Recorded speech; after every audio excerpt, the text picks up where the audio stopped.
Next up, we have our icebreaker. Can let's introduce you properly, and then you can come out, take a breath in the meantime. And for evaluation, it is Lynette who will be evaluating Melven, and the title of Melven's speech is Take Off. He is taking off today with his very first speech, which is called an icebreaker. Lynette, please introduction. The purpose of an icebreaker speech is for the member to introduce himself to the audience and also to become comfortable with delivering a speech and to find out how he copes. So, Melven, all the best. And the time for the speech is 46 minutes. Melven, please come up with your speech titled Take Off, Take Off, Melven Naicker.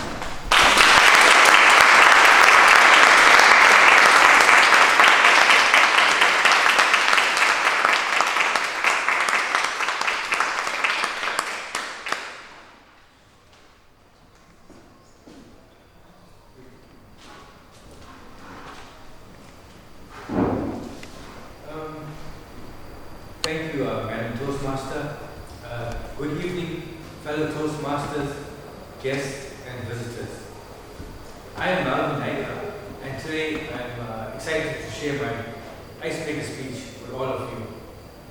When I thought about how to introduce myself in a way that truly reflects who I am, I realized that the best way is simply to share my story through highlighting key moments that influenced me and shaped who I am today.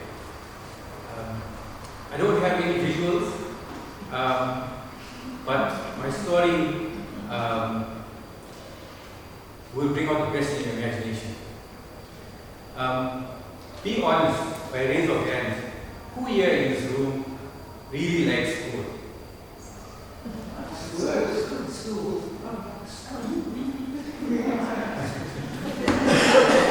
In my early life, I did not enjoy school. Nothing about school excited me. I wasn't terrible at it, but I was never great either. It was just average. If I'm honest, school was more like my kryptonite. Every day I felt like it was just like an uphill battle for me. I counted the years until it was finally over. I could never understand why my friends enjoyed school while I felt completely disconnected from it. When my final day of school came, I was super excited. Free at last. But that freedom came with a realization. I had spent more than a decade in a place that felt more like a prison than a learning environment. I trust that I've given you a good visualization of my experience in school. After prison, school, I went to university and I was ready for a fresh start. At university, one of the most unexpected turning points came when a friend introduced me to heavy metal music. More particularly, a band named Slipknot. Music felt therapeutic. It was raw, emotional, and strangely calming. After every afternoon after class, I rushed home and I let the music heal me from the stress of student life. It became my escape, my comfort, and part of my identity. I even bought a Slipknot t-shirt that I wore proudly. Mark Twain once said, the two most important days in your life are the day you are born and the day you find out why. It wasn't until later in life that I I discovered my why, which is to be of service to others. I get a burst of feel-good energy when I help people, and that's when I realized that helping people gives me a purpose in life, and to do that well, my actions must be guided by strong values and ethics. To me, integrity means doing the right thing when nobody is watching, and doing the right thing when it comes with consequences. My why became clear in 2018, largely influenced through reading self-help books. Reading opened up my mind, it improved my communication, and showed me that personal growth is a lifelong journey. That mindset even pushed me to return to university over a decade later to complete my master's degree, something I've always wanted to do, but I kept prolonging getting started with.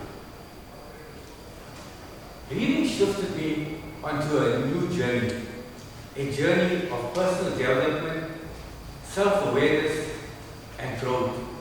And that's what brings me to Toastmasters.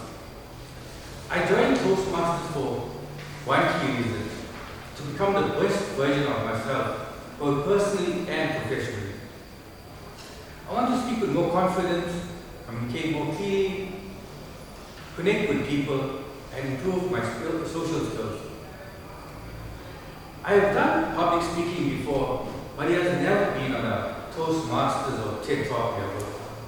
Some of my challenges are that I go blank, I repeat myself a lot, sort of like a broken record. The pace of my speaking is too fast, and poor verbal fluency. My goal isn't to be the loudest voice in the room, but the strongest voice. The kind of communicator who can inspire, motivate, and persuade with clarity and confidence. To conclude, I look forward to growing, learning, and speaking with all of you. Madam Toastmaster.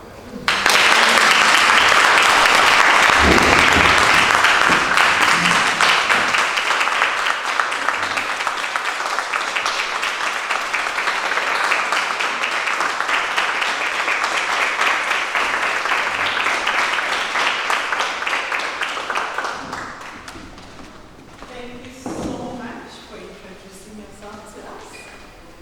Generally, say something slightly different in this club is that we can ask questions afterwards to the speaker. So if it's not a good Melvin, it is the icebreaker. So if anyone has questions from Melvin, we do have 2 minutes to just. So Melvin, I have a question. So I'm also in the field of student support and specifically master students. So I want to know your master studies. The biggest reward, was it really in the knowledge you got while you're doing your masters, or was it on a personal level? I think it was more on a personal level. Yeah, because when I basically completed it, I just felt like I'd be about it. Yeah. Yeah. Yeah, because for a long time when I completed my postgraduate studies, my honors, I always wanted to complete my master's degree. The time was just running out. Yeah. So it's nice to achieve that goal. Before it got too late, running into your 40s or 50s and stuff. Yeah, so it was more on a personal level. I think it has even more meaning if you do it later in your life, because then you appreciate it even more than proceeding exactly after your honors studies. Yes, no, I definitely agree with that. Yeah. Because what I noticed is when I was doing my master's, the results were much more better when I was younger in university with my undergraduate and stuff. Yeah. Because of life experiences and stuff. So yeah, definitely. Yeah. Interesting.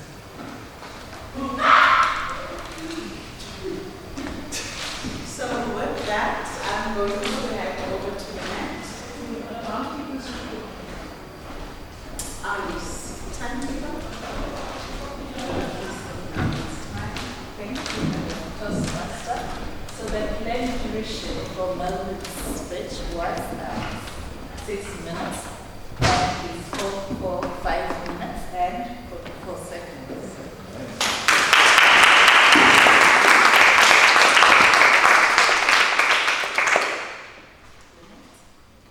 Grammarian's report.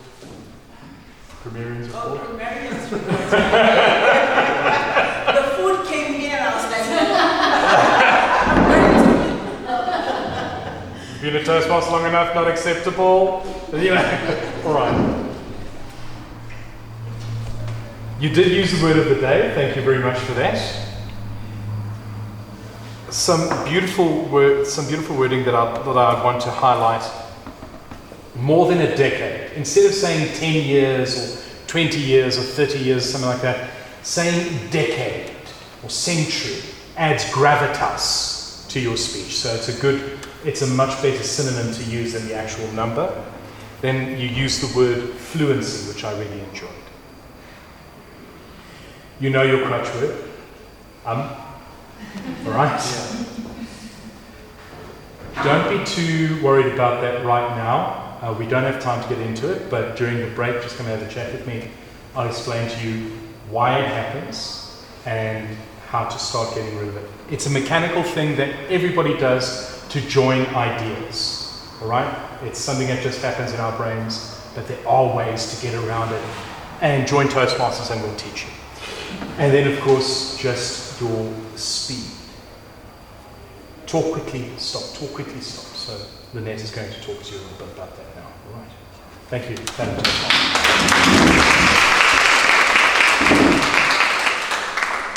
now for the formal evaluation. Thank you, Madam Toastmaster. Melven, you took the jump or the dive or plummet or whatever you want to call it, and congratulations. You came, you stood up, and you gave us a speech and you told us quite a lot about yourself. And as Naicker said, your crutch word is up. It's the only crutch word I picked up, so you don't have a whole massive crutch words to work through, but congratulations on delivering your speech. What really impressed me is your voice. You've got a strong voice and it carries very well. So you can stand there.